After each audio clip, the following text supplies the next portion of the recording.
Polosa, et Simba Lissoute. Pour moi, comme on a kuna, bateau va travailler dans Zambie. En tout cas, basi baké musique. Donc là, va, yo ba mission dans ton pays, aux autres comme il faut. Place nous à où est-ce société. Ah? Oyaki, allez, quittez.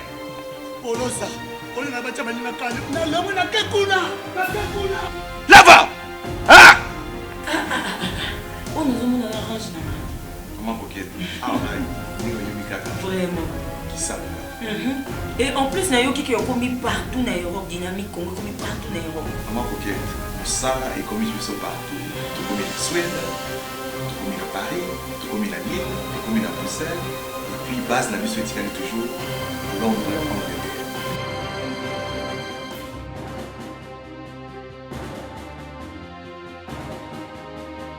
Biso na dynamique Congo, toza ko avancer na nkolo.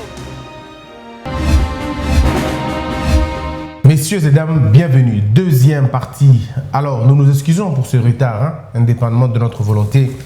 La volonté que nous avons est celle de vous servir, celle de vous offrir la bonne information. Les informations, aujourd'hui, il faut dire, élection au Sankourou, Fachi tranche. Pour des raisons de sécurité, le chef de l'État renvoie ce scrutin à une date ultérieure. Est-ce que le président a les prérogatives de le faire?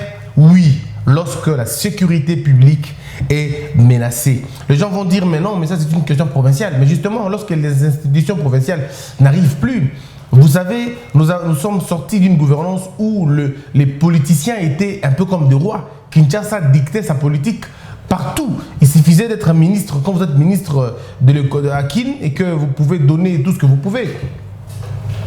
Instrumentaliser les entités provinciales et tous on le sait. Et donc il fallait finalement mettre terme à cela. Et l'article 69 s'est appliqué. Il faudrait de l'ordre. Et c'est quel ordre aujourd'hui? L'ordre, c'est de repousser d'abord les élections. Vous avez vu comment la population même de ce coin, cette population s'est levée comme un seul homme en disant non, nous sommes d'accord avec la décision du président parce qu'il y a un désordre. Mesdames, mesdemoiselles et messieurs, nous devons vivre dans un pays de justice. Il ne faut pas préjudicier un candidat tout simplement pour faire plaisir à un autre. Il y a des choses qu'il faut finalement que certains comportements s'arrêtent. Ce que la loi ne dit pas, pourquoi vous voulez imposer aux autres ce que la loi ne dit pas? Et vous allez vous rendre compte que tous les juges, les magistrats de ce coin sont d'accord avec une sorte de pseudo-hypocrisie. Alors que le Conseil d'État estime que cette loi n'est pas, cette mesure que vous venez de prendre n'est pas la bonne. Et elle instruit à ce que l'on puisse réorganiser les choses parce qu'il y a litige. Mais non, une institution qui n'est pas judiciaire, comme la CENI, s'est dit non, non, on ne suit pas, on n'obtempère pas. Mais il faut que quelqu'un de plus haut vienne mettre terme à cela. Et ceci renvoie une question fondamentale aux États-Unis, pardon, à l'étranger, même aux États-Unis ou en Europe et tout. Vous qui êtes en Europe, dites-moi, qui peut s'opposer à un arrêt de la Cour? Qui peut s'opposer à cela? Mais vous avez vu au Congo des hommes s'opposer à un arrêt de la Cour. Et quelle Cour? La Cour constitutionnelle. Est-ce qu'on peut s'imaginer?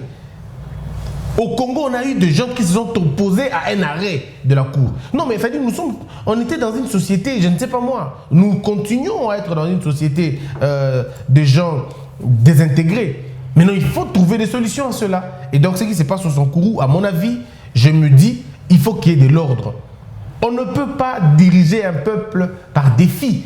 Si le peuple n'est pas d'accord avec vous, je ne vois pas pourquoi vous le dirigerez. Si le peuple n'est pas d'accord avec vous, pourquoi vous le dirigerez? Et donc il faut de l'ordre. J'ai entendu aussi le ministre Mende dire, écoute, non mais même si le président m'interdit de postuler, je n'obtempérerai pas. Non, il faut dire aux Congolais la vérité. C'est que le président de la République n'a aucun droit sur la candidature d'un individu dès lors que cette candidature est dûment acceptée, enregistrée au niveau de la CENI et qu'il n'y a aucun problème au niveau de la candidature. Monsieur Mende n'a aucun problème avec la loi, il n'est pas en conflit avec la loi. Et donc, il a tout le droit de maintenir sa candidature. Et même si le parti, le FCC, dit, je dis pas, le FCC n'est pas un parti, bon, un regroupement politique, ou même son parti, le CCU, si même le parti dit, on ne veut plus de vous, monsieur Mende, vous n'allez plus postuler, non, monsieur Mende peut dire non, je postulerai. Donc, c'est une décision souveraine. Il est le seul à prendre la décision et personne ne peut l'obliger de retirer sa décision, sauf au nom des alliances, sauf au nom d'une coalition, sauf au nom d'une sorte d'entente. D'accord. Mais en tout cas, il est le seul à détenir ces pouvoirs-là. Il est un peu comme c'est le cas de Donald Trump. Donald Trump, son parti lui a demandé de se retirer. Il a refusé. Il dit non, non, je continue, même si vous ne me soutenez pas. Lorsqu'un candidat refuse d'obtempérer à la demande ou à l'ordre du parti, le parti peut ouvrir une action disciplinaire où le parti peut lever des mesures comme quoi, pardon, des décisions comme quoi, nous n'allons plus te soutenir. Mais ça n'enlève pas en lui sa candidature. Donc, M. Mende est dans son droit de continuer avec sa candidature. Monsieur le Président non plus n'a pas d'intérêt de lui interdire. Pourquoi il le ferait? Ici, il est question de se retrouver, de discuter sur la sécurité. Pour voir également exactement qu'est-ce qui vaut, qu'est-ce qu'il faut. Et je crois que c'est très important. Alors, il y a aussi rapidement la question de Sonkourou. Le peuple est en train de raconter qu'il est d'accord avec Kabila, avec Félix Tshisekedi. Parlons aussi de la visite du chef de l'État à Beni, confirmée pour aujourd'hui. La visite du président Félix Antoine Tshisekedi à Beni, dans la province du Nord Kivu, est confirmée pour ce mardi 16 avril, alors qu'elle était initialement prévue hier lundi 15 avril. C'était du moins ce que rapporte le maire de la ville de Beni, Nyoi Bouanakawa Massambuko, relayé par le média congolais. Effectivement, le chef de l'État, quand il arrive, il dit aux Congolais, écoutez, je ne serai président que si les coups, les meurtres, les assassinats s'arrêtent. Et je crois que c'est une très belle parole, mais au-delà de cette parole, au-delà de cette information, au-delà de cet appel, le président de la République est appelé à agir maintenant. Ce n'est pas normal. Nous vivons dans un pays où les gens pleurent, ça fait 20 ans. Ils n'ont plus de larmes pour pleurer. Pourquoi vont-ils continuer à pleurer quand les larmes ne sont plus là? Ces gens-là, nous les avons déshumanisés et c'était programmé. À l'Est, il pleut la mort. À l'Est, il vante la désolation. Les gens meurent presque chaque semaine. Les gens meurent à l'Est de la République. Et quand ils meurent par dizaines. C'est un spectacle désolant que nous offrons à l'humanité lorsque nous n'arrivons pas nous-mêmes à protéger nos propres frères. L'histoire de l'Est aujourd'hui, c'est une faiblesse. N'est-ce pas? C'est une faiblesse, c'est une accusation de l'intelligence congolaise et même du sens de l'organisation. Pourquoi devrions-nous continuer à pleurer jusqu'à ce point? Pourquoi nos richesses constituent une sorte de malédiction pour nous, alors qu'il y a certains pays, les gens prient même pour avoir ce que nous avons. Et nous avons ce pourquoi les gens prient, mais nous n'en faisons absolument rien. Maintenant, il faudrait que ça s'arrête. Je suis tombé sur un livre de M. Mbanda, où il raconte l'histoire, comment il a rencontré un premier ministre israélien. Et le monsieur lui dit, dans ce livre, on lui dit, monsieur, vous êtes trop riche pour être en paix, quoi. Vous êtes tellement bien pour être en paix. On ne peut pas vous laisser en paix. La seule façon pour être en paix, vous devez être fort. C'est la seule phrase qui me reste dans ma tête, qui continue à tourner dans ma tête. J'ai lu ce livre toute la nuit et je me pose la question si l'intellectuel congolais comprend le problème. Lorsque vous êtes en train de vous aventurer ici, au seuil, aux élections, au Kendakibo, il y a des gens qui meurent à l'Est de la République. Et ces gens qui meurent parce que vous le savez. Mes frères et sœurs, croyez-moi, ceux qui meurent à l'Est de la République, ce n'est pas parce que ces groupes armés sont forts. Non, ceux qui meurent à l'Est de la République, c'est parce que les ficelles sont tirées ici, à l'intérieur. Et je n'ai pas peur de le dire. Et on ne devrait pas avoir peur de le dire. Nous sommes un pays sous occupation, mais nous devons travailler pour que cette occupation soit finalement dénaturée, déformée et qu'on puisse être sauvé dans cela. Il n'y a pas de coopération avec l'occupation. J'ai entendu des gens dire il faut que ça là-bas révolution, ça là-bas soulèvement populaire. Vous vous trompez énormément. L'occupation n'est pas par un soulèvement. Le soulèvement est une réponse à une dictature, pas à une occupation. L'occupation n'entend qu'une seule question, c'est la révolution. Alors, la plus grande révolution. Mais cette révolution, elle est d'abord culturelle. Parce que la révolution culturelle est une révolution de l'existence, mes frères. La révolution culturelle est une révolution de l'existence. La révolution culturelle, en réalité, c'est le déboulonnage. C'est le déboulonnage d'un système d'occupation. Le système d'occupation a pour mission détruire votre système éducatif, détruire votre système médical, détruire votre système de pensée. Parce que lorsqu'on détruit votre système de pensée, vous ne pouvez plus rien faire. C'est comme une voiture qui n'a plus de mémoire. Cette voiture, comment va-t-elle fonctionner? Comment va-t-elle fonctionner? Elle a perdu toute sa beauté. Et donc, nous sommes devenus mécaniques. Nous sommes devenus mécaniques. Nous ne sommes plus des êtres qui réfléchissent, qui pensent au futur, qui réfléchissent, qui projettent, qui anticipent. On est devenu un peuple mécanique, du coup un peuple spontané. Nous ne sommes plus un peuple programmé. Pourtant, le peuple a une vie. Un peuple doit avoir un début.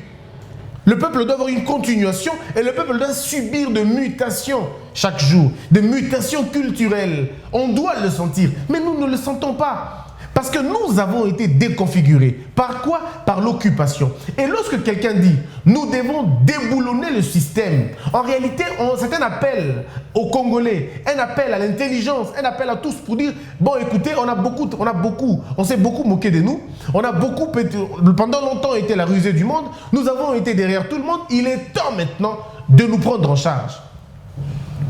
C'est un appel à la fois à la classe politique, à l'élite, au peuple, aux maraîchères. Vous savez, la Constitution française a été placée sous la vigilance des maraîchères, de bûcherons, de boulangers, ce que vous appelez abusivement petit peuple. Ce sont eux les protecteurs d'une nation. Mais nous avons un peuple désintéressé. On a un peuple qui n'a pas le regard sur la gestion de la chose. Un peuple, quand on vole, tout il regarde, il fait absolument rien. Un peuple qui voit ses autorités s'enrichir au jour.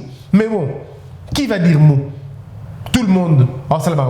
Nakati ya mboka kipe ya yo ezalakate. Nakati ya mboka mon sort est lié à ton sort. Notre hymne national nous dit, nous sommes unis dans le sort, unis par le même sort. Nous sommes unis dans notre existence.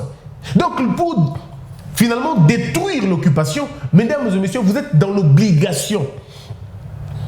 Dans l'obligation d'adopter la notion de la révolution culturelle. La révolution culturelle, c'est quoi? C'est le fait de dire, nous ne vivons pas comme des hommes. Nous ne pouvons pas être congolais alors qu'à l'est de la République, nos femmes sont violées. Alors qu'à l'est de la République, nos enfants sont dans les trous de coltan au lieu d'aller à l'école. Et qui font la sous-traitance? Le Rwanda, Burundi, les autres pays limitrophes acceptent ces choses-là avec nous, notre propre complicité. Alors on doit se dire, non, il est temps. Il est temps de mettre terme à cela. Et quand on met terme à cela, les premières victimes sont d'abord les complices. Vous devez d'abord regarder les complices. Qui sont les complices ici? Les complices sont toutes ces personnes qui ont facilité l'occupation de rester longtemps. Et ces gens-là, vous le connaissez. Ces gens-là n'ont jamais dit, même pas une seule fois, qu'il faut finalement déraciner ce système. Ils ne l'ont jamais dit parce que c'était à l'antipode. Ils savaient ce qu'ils sont. Maintenant, aujourd'hui, on parle du déboulonnage. Ce terme fait mal à beaucoup, vous savez.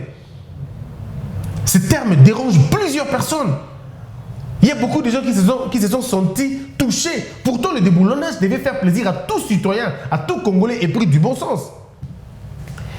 Et c'est par là que moi je suis en train de dire, lorsque le président va à l'est de la République, ici le président doit comprendre par exemple à Beni.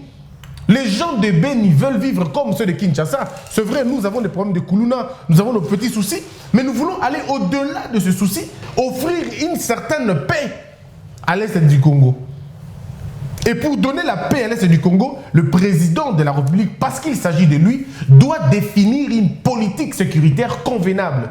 Une politique sécuritaire qui sera réfléchie à l'intérieur. Tout passe par le recrutement. Vous devez d'abord commencer par identifier, comme je le dis toujours, Les groupes armés à l'Est, ce n'est pas un travail difficile, c'est très facile. Ils sont au nombre de combien? Et vous allez remonter la filière pour voir qui les finance. Ils viennent d'où? Vous allez vous rendre vous-même compte que dans ces groupes armés, vous avez des Congolais, des pères et des mères qui sont là, mais qui acceptent ces choses-là. Et là, le président dit quelque chose aussi de bien, que j'estime être bien. Mais le problème, il faut aller voir dans le fond. Le problème, ce n'est pas de dire, parce qu'on a tous entendu des choses là. Les militaires affairistes, mes frères et sœurs, les gens disent que c'est un sujet dangereux. Mais parlons-en quand même. Parlons-en. Dans une république, il n'y a pas de sujets dangereux. Dans une république, tous les sujets sont abordables. Comment voulez-vous qu'un général de notre armée puisse se construire 7 immeubles de plus de 9 niveaux? Comment? Comment il a trouvé l'argent? Nous connaissons tous les salaires des soldats. Par quel mécanisme ils ont eu l'argent? Nous avons des généraux qui ont des fortunes inestimables. Mais ils vivent dans des palais pas possibles.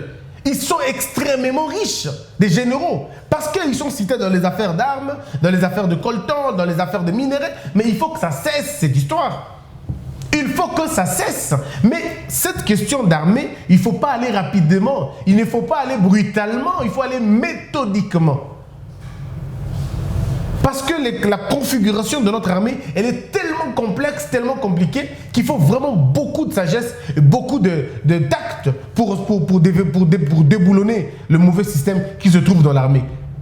Souvenez-vous qu'on a fait la TVA pour tout le monde, mais au niveau de l'armée, c'était difficile pour imprimer comment on l'appelle, la TVA.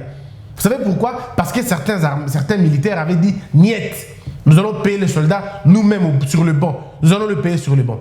On va le payer à la caisse. » Mais il fallait que ça s'arrête cette histoire. Mais pourquoi on n'a pas pu imposer cela? Parce que les gens, c'était des gens, ne touchez pas ici, ça c'est mon coin, ne le touchez pas. Maintenant nous voulons refonder une république, une nouvelle république qui doit partir sur des valeurs. Les valeurs sont que les militaires sont des serviteurs. Ils ne doivent pas être riches. L'armée n'est pas là pour faire des riches. L'armée est pour faire des serviteurs. Vous devez être des serviteurs dans l'armée, pas des riches. Et c'est une honte dans une république pauvre, comme la nôtre, que les gens disent, non, général, on a 7 ndaku, on a 9 ndaku. Alors quand on sait qu'aucun professeur ne peut s'acheter 7 maisons dans une république, on est quel pays? Dites-moi, sommes-nous quel pays où les militaires sont capables d'envoyer les enfants en Europe avec le frais de l'armée et que les professeurs sont incapables de voyager pour aller assister à des conférences à l'étranger? Sommes-nous quel type de pays? Je m'interroge toujours. Sommes-nous vraiment un pays qui existe où vous avez les militaires qui sont plus nantis que les professeurs? On est sérieux? Quand je dis les militaires, je parle des officiers généraux, des officiers supérieurs. On est où? Dans quel pays avez-vous vu un ministre, un militaire alors, avoir un complexe immobilier le plus important? Dans quel pays vous avez vu ça? Quand on sait qu'au Congo, en Chine, je peux comprendre. Parce que les militaires font le commerce là-bas. Je peux comprendre en Chine, mais pas au Congo. Pas au Congo parce qu'on interdit à un militaire de faire le commerce. C'est interdit à un militaire de faire le commerce. Mais ici, vous avez des généraux qui ont des complexes immobiliers. Ils ont des hôtels. Hein? Ils ont des chaînes de restaurants. Des généraux, s'il vous plaît. Vous avez des généraux dont on ne connaît même pas ce qu'ils font en réalité. Mais ils ont tellement beaucoup d'argent que... ils ont tellement beaucoup d'argent, ils ont 3, 4, 7 maisons et vous avez un professeur qui a du mal à en avoir. Un docteur qui a du mal à en avoir. Un enseignant de l'école primaire qui ne peut même pas s'acheter une maison toute sa vie. Une société d'injustice. Il faudrait arrêter ce vent au niveau de l'armée. On ne donne pas les armes aux bandits. On ne donne pas les armes aux insuffisants. Il faut donner les armes aux républicains. Il faut donner des armes à nos vrais enfants. Les meilleurs d'entre nous. Ceux qui comprennent que le Congolais n'est pas une bête. Ceux qui comprennent que le Congolais doit être protégé. C'est ainsi qu'on réglera le problème au niveau de l'Est. Sinon, ça va être compliqué. Le problème de l'Est, au-delà de tout ça, c'est aussi la compréhension du problème. C'est une zone dangereuse. Et donc, je crois humblement que si nous voulons changer ce pays, nous devons comprendre le problème là où il se trouve. Alors, donc, il y a beaucoup d'infos aujourd'hui. Je vais continuer avec certaines informations par rapport à l'Est de la République. Le président dit qu'il faut travailler là-bas pour changer les choses, oui, pour offrir la paix et la quiétude aux mamans de l'Est, aux fils et aux filles de l'Est. Il ne faut pas que le Rwanda nous offre beaucoup plus de sécurité que nous pouvons nous offrir nous-mêmes. Il ne faudrait pas que le Burundi nous offre un espace économique beaucoup plus important et beaucoup plus attrayant que ce que nous pouvons nous offrir à nous-mêmes. Vous n'êtes pas président de la République, monsieur Félix Tshisekedi, si vous n'arrivez pas à trouver des solutions à ces problèmes-là. Et comme vous vous êtes assigné la mission de le faire, nous vous encourageons et nous vous demandons de continuer de le faire jusqu'au bout parce qu'on en a besoin. Avec l'ancien régime, les gens n'ont pas trouvé de paix.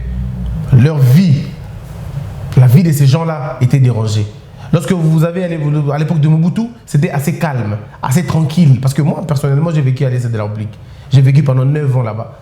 En tout cas, entre la première fois que j'entends de coups de balle de façon sérieuse, eh bien, c'était vraiment en 96. C'est quand j'ai entendu des coups de balle de façon sérieuse. Mais avant toute mon enfance, je n'entendais pas ces choses. On allait à l'école, on étudiait avec certains Rwandais, on n'avait aucun problème.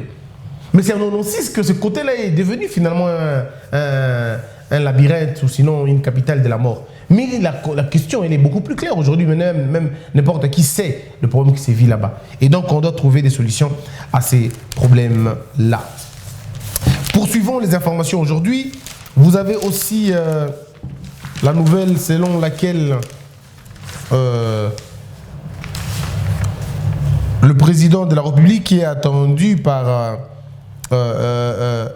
les officiers. Il était attendu par les officiers de la police et de l'armée qui avaient pris part à la réunion de sécurité de Goma quand il était avec eux, mais aussi à Beni. C'était des questions très importantes. Il fallait voir pour réaliser Makambouana, et on a très important. Alors, il y a aussi le phare qui titre Nord Kivu, mise en garde du chef de l'État aux tireurs des ficelles. Moi, mon plus grand plaisir, c'est quand on fait des émissions comme ça et on apprend 2 jours après, le président va dans la logique, dans la suite de nos propositions. Je suis très bien d'accord. Merci à tous ceux qui rapportent nos conseils, nos suggestions au cabinet du président de la République. On avait demandé beaucoup de choses, mais c'est en train d'être fait. Merci beaucoup. C'est comme ça que l'on règle un pays. C'est comme ça que l'on construit un pays. On n'a pas besoin d'intégrer le bureau. On a juste besoin de dénoncer les choses, de dire des choses pour que Makambo qui ait des liboso. Il y a des gens qui pensent que Christian Yopenzako, ou comme Félix Tshisekedi. Félix Tshisekedi est ennemi d'Angate. Félix Tshisekedi est congolais. C'est un Congolais de sang. Congolais de père, Congolais de mère, comme moi. Donc, je suis dans l'obligation patriotique de le soutenir. Pas de le soutenir l'homme, mais de soutenir ses belles actions.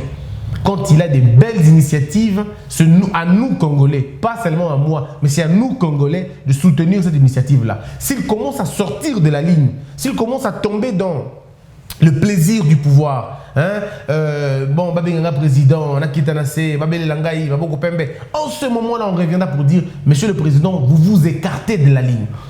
Et s'il se rétracte, d'accord. S'il revient sur le chemin, on sera d'accord. Mais s'il ne revient pas, on sera dans l'obligation de combattre l'esprit qui va l'envoûter. On sera obligé de combattre ce qu'il va faire Yamabé.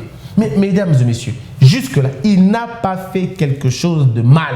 Pourquoi voulez-vous que je m'attaque à lui? Pourquoi vous le voulez?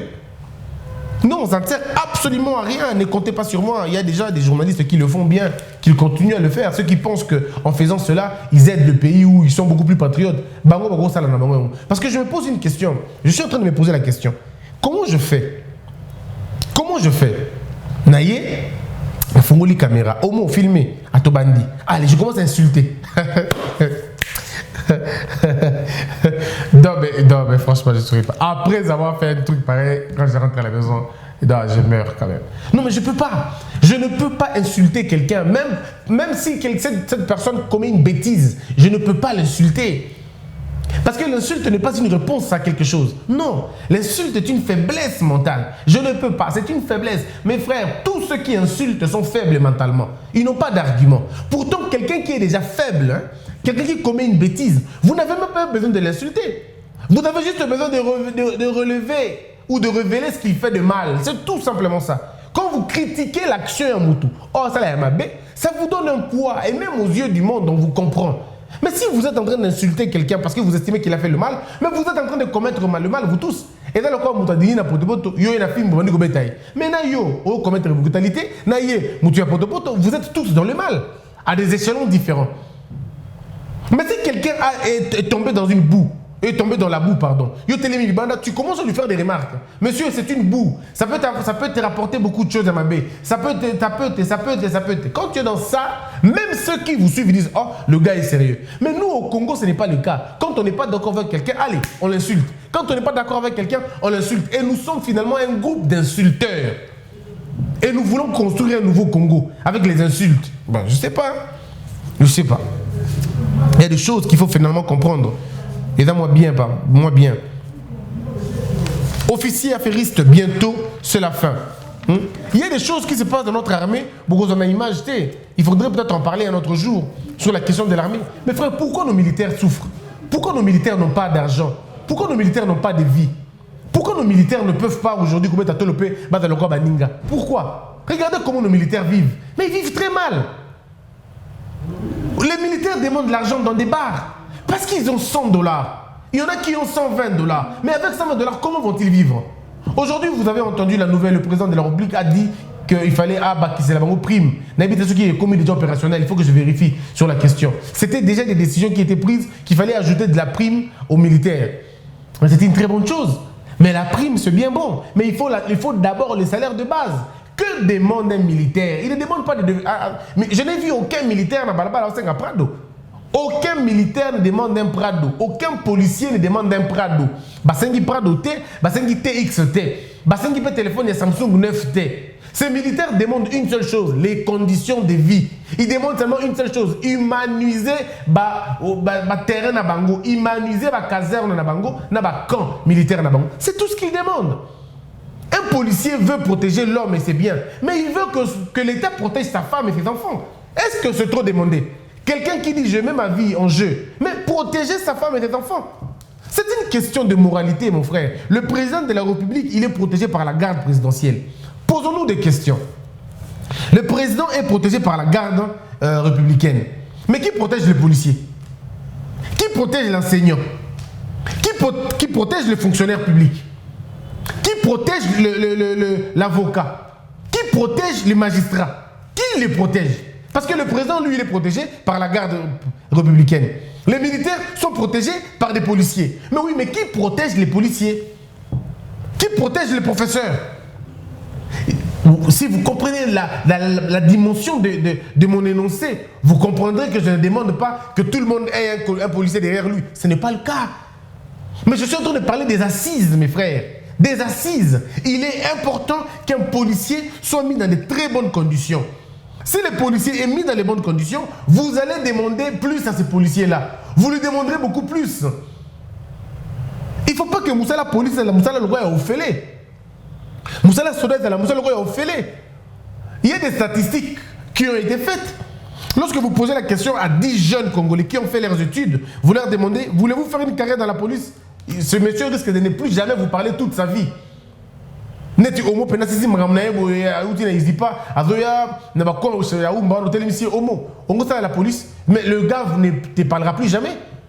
Habiti kala que YouTube police c'est le connu parce que en réalité quoi, la police ne paye pas, la police détruit son homme et ce n'est pas bien. Il ne faut pas clochardiser les fonctions fondamentales d'une république. La ville est protégée par la police. Les citoyens sont protégés par la police. Et la qualité de vie d'un policier détermine la sécurité des individus et de leurs biens. Ce sont des choses qu'il faut dire, des choses qu'il faut annoncer. Sinon, ça va être compliqué, mesdames, mesdemoiselles et messieurs. Et donc, cette question de militaire doit être finalement commentatement mouquée. Monsieur le Président de la République, vous aurez une armée bien si vous savez entretenir l'armée Wana. Faites d'abord le répertoire de combien de camps militaires avons-nous. Il y a des belles initiatives qui sont prises par le gouvernement, par le président de la République ou à Kotisiko. Des très belles initiatives. Ils ont réfectionné quelques écoles militaires. C'est très bien. J'encourage. Mais monsieur le président, ne vous limitez pas à juste embellir les écoles. Non, vaut mieux faire des bonnes études que des bonnes écoles. Le plus important, ce n'est pas des murs. Le plus important, c'est le contenu que vous donnerez à ces enfants-là. Je préfère étudier sous la paille mais avoir une bonne matière. Donc je crois humblement que vous devez combiner ces choses-là, Monsieur le Président. Et donc, cette histoire d'école, c'est bien. Mais ne vous limitez pas parce qu'on n'a pas que des camps à Kin. Nous avons des camps au Katanga, on a des camps à Lubumbashi, on a des camps à Chopo, on a des camps à l'Équateur, on a des camps à Goma. On a des camps militaires comme ça. Si tous les enfants des militaires peuvent aller à l'école, peuvent tous aller à l'école, peuvent tous avoir accès à la santé, peuvent tous avoir accès aux vacances. Mais Monsieur le Président, rassurez-vous d'une seule chose, vous n'entendrez pas un seul coup de balle et bêta. La gouvernance passée, c'était une gouvernance portée sur les officiers, les officiers supérieurs. Et on avait finalement caporalisé Basoda, Yamoulongo, comme on dit. Mais vous, travaillez avec les militaires Yanzela, Otobengarabangou, Basoda, Moulongo, travaillez avec les soldats. Ce sont eux qui portent la lourde des charges. Officiers supérieurs, déjà bien. Ils sont déjà bien payés, ils sont bien traités. Ce que vous devez changer maintenant, c'est au niveau de la base. Basoda, Bangonde, besoin de salaire moins licolo. Bangonde, on a proposé qui salaire moukier. On a proposé qui $1,300 pour un soldat. Les gens vont dire, mais c'est beaucoup. Ce n'est pas beaucoup. Je vous ferai une démonstration très simple. Mes frères et sœurs, ceux qui sont soldats congolais moko, ils ont 1,300. Ça dit qu'ils sont célibataires. Ils ont $1,300. Oh, ils sont mariés. Mais ils sont soldats à Mungolongo. Il y a ces makasi. Ils ont $1,600. Oh, ils sont en classe à 6 lycéens licenciés. Ils ont $1,950. Mes frères et sœurs, c'est fini.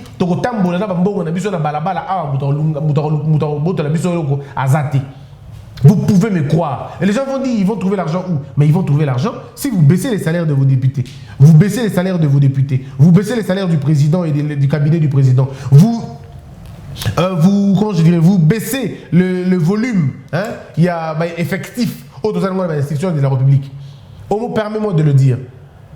Est-ce que vous savez que dans le Congo, c'est libre arrangement? Non, ça, quand je vais. Aujourd'hui, on doit même faire une troisième partie, exclusivement. Parce qu'il y a des choses à vous dire sur des questions très essentielles et en Bokanabisson. Exclusivement, aujourd'hui, je vais faire 3-4 parties. Et je vous donne d'autres éléments pour faire comprendre que là où le danger il y a. J'ai été appelé dans un ministère hier, je ne citerai pas les noms, mais il m'a fait comprendre des choses que je disais déjà. Il dit, quand tu racontes cette question, ce que tu dis est vrai. Voilà Marambolobaki, Talayango. J'étais en train de parler du nombre de ministères. Il m'a montré la nomenclature. Un ministre, s'il vous plaît, il m'a montré la nomenclature. Il y a quoi? On habite là, arrangement, arrangement Yango. Une fonction qui était pour 25 personnes, la fonction finalement, le ministre en question a été 500 personnes. Donc il y a eu comme ça plus de 300 personnes qui ne faisaient absolument rien. Est-ce que vous imaginez? Et puis nous voulons que le pays se développe. Ah non, pas du tout, pas comme ça. Pas avec ces pratiques. Je termine mes propos, ou je termine mon propos en disant, Monsieur le Président, les militaires, ce n'est pas une question secondaire. Le ministère est une question principale. C'est une question principale. Ce n'est pas un accessoire. C'est principal. Ce n'est pas une chose qu'il faut attendre. C'est maintenant qu'il faut le faire. La sécurité à l'Est, c'est aussi l'organisation, la réorganisation de notre armée.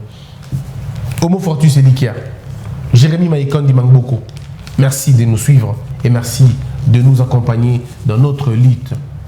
Que la peur quitte nos esprits et que Dieu bénisse les RDC.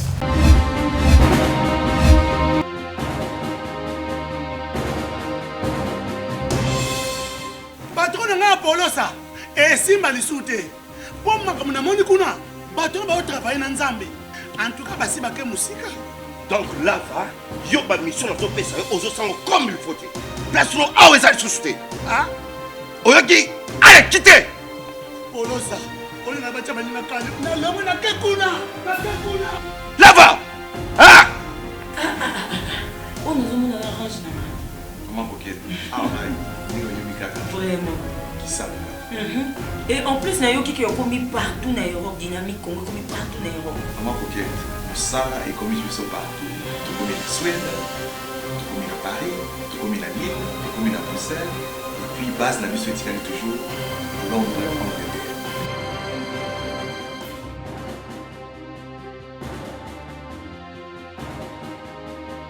biso na Dynamique Congo toza ko avancer na nkolo